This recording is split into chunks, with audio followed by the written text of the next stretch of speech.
atas nama masa depan hijau, investasi gede-gedean dikucurkan, kebijakan pun bisa dibuat dalam semalam demi pembangunan berwawasan hijau. Sayangnya perspektif kritis atas transisi energi kan masih minim gitu. Seolah ini sesuatu hal yang nggak ada salahnya. Sejak lahirnya dia punya DNA yang sama. Ada 3 hal dari DNA-nya itu ketika energi lahir. 1, ekstraktivisme, akumulasi, dan dominasi.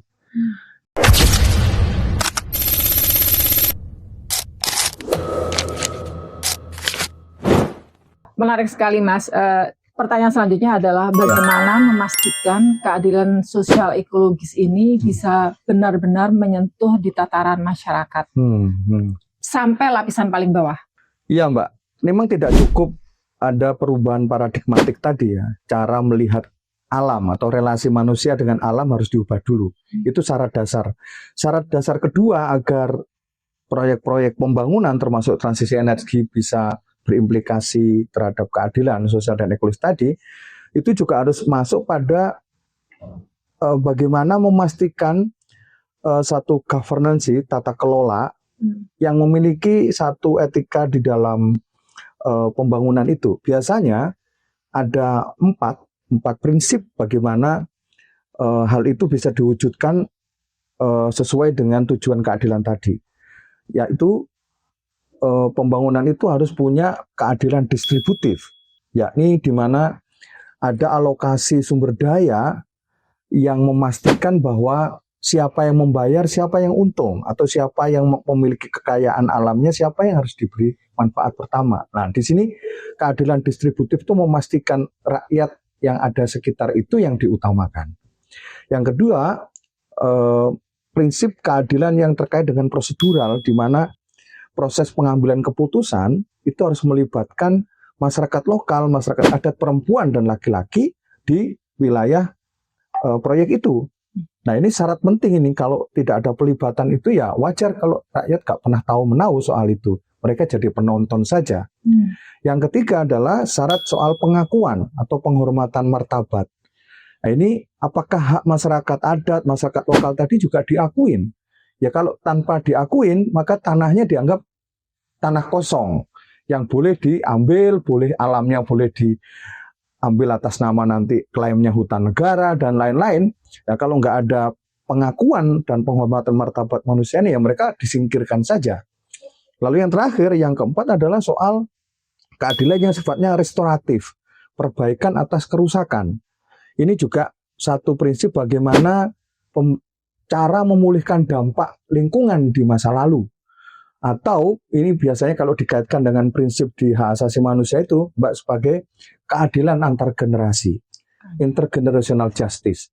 Bayangkan, Mbak, kalau proyek-proyek pemerintah itu diberi satu kemelekatan atau syarat 4 hal ini. Ada soal keadilan distributif, ada keadilan prosedural, keadilan pengakuan, dan keadilan restoratif. Dan tadi saya tambahkan soal memastikan keadilan antar generasi. Maka apa yang dikhawatirkan Mbak tadi di awal soal pembangunan ini harus berkelanjutan itu bisa terjadi, itu menurut saya bisa kita hambat kerusakan yang lebih parah di masa depan. Nah, ini mungkin syarat-syarat yang harus dilekatkan di dalam pembangunan. Tanpa ini kita khawatir betul hampir semua pembangunan itu juga akan berakibat yang sama seperti kita tadi sebut di kasus nikel di Maluku Utara itu. Menarik sekali yang dipaparkan Mas Eko tadi. Jadi sesungguhnya apa dalam kondisi yang seperti sekarang ini, apa yang bisa dilakukan oleh masyarakat adat, masyarakat lokal, dan bahkan kelompok agama, karena dalam konteks Greenfit ini adalah kelompok lintas agama, untuk menyuarakan kegelisahan mereka, menyuarakan penderitaan mereka agar bisa terdengar oleh pihak-pihak yang berkompeten di sini.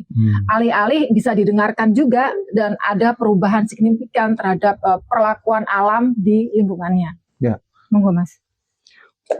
Mungkin perlu dibedakan, Mbak. Ini beberapa komunitas tadi itu punya jalur yang berbeda-beda. Misalnya masyarakat adat berbeda dengan komunitas lokal dan kelompok agama tadi, meskipun punya irisannya. Tapi dalam jalur perlindungan kebijakan pembangunan itu beda. Misalnya, masyarakat adat kalau nggak ada pengakuan wilayah adatnya, mungkin dia nggak bisa ngapa-ngapain gitu. Maka yang diperlukan pertama buat masyarakat adat adalah pengakuan gitu. State recognition itu diakui dulu eksistensinya dan wilayah adatnya, nggak hanya hutannya gitu. Nah, tanpa pengakuan itu mereka punya hak yang sama gitu.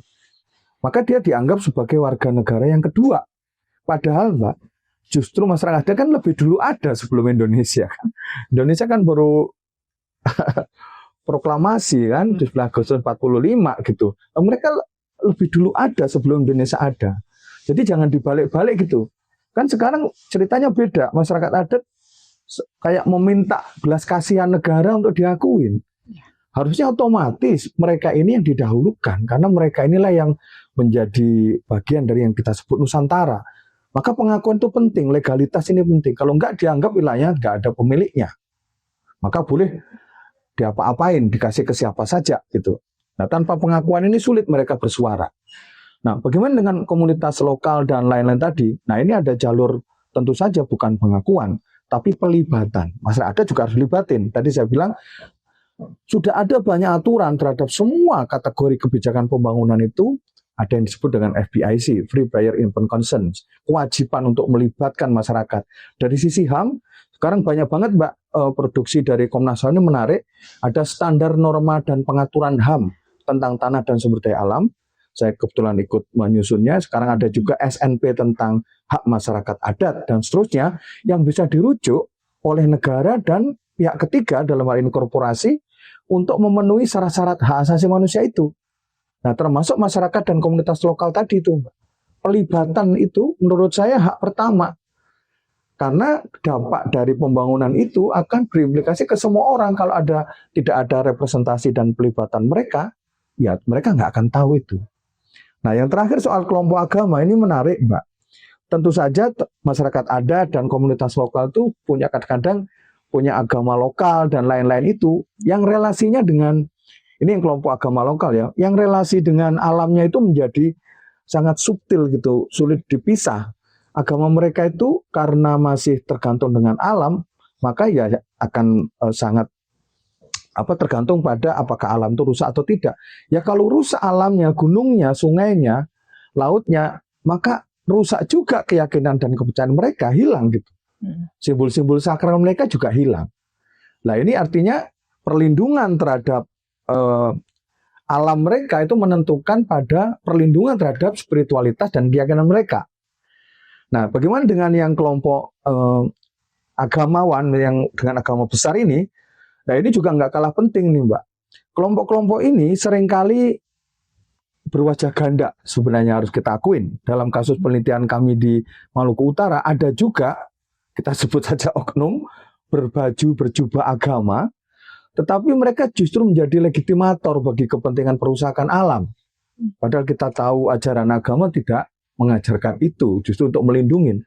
Nah ini yang saya dalam beberapa tulisan saya sebut holy grabbing itu Mbak. Holy grabbing. Iya, perampasan ruang hidup masyarakat akibat legitimasi panji-panji kesucian agama.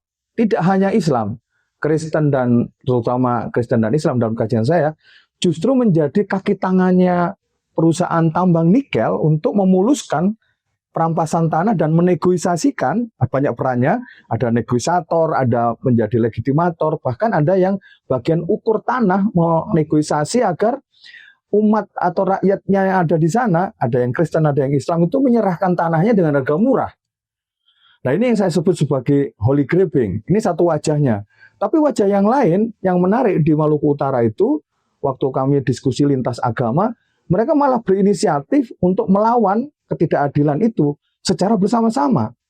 Mereka sekarang membentuk diri menjadi lembaga namanya Kasih Alam.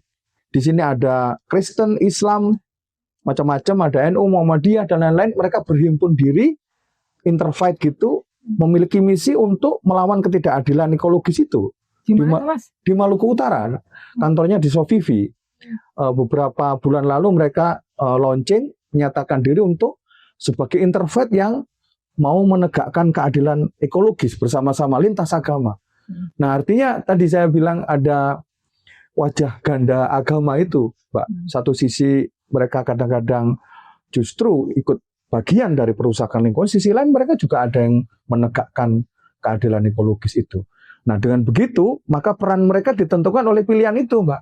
Bagaimana mereka memposisikan diri, berada di mana di dalam konteks kebijakan pembangunan yang ekstraktif tadi, mau menjadi bagian yang ikut merusak atau bisa melindungi. Menurut saya begitu. Holy grabbing ini bisa disebut dosa hijau ya, Mas ya? Ya, kira-kira begitu. Coba dieksplor lebih luas lagi, Mas, tentang holy grabbing itu. Tapi berwajah ganda memang ada yang menggunakan agama untuk kepentingan keadilan, tapi ada juga melalui legitimasi agama itu merampas tanah rakyat. Harus diakhirin proyek-proyek pembangunan yang masih menggunakan energi kotor itu. Semuanya sepakat ini.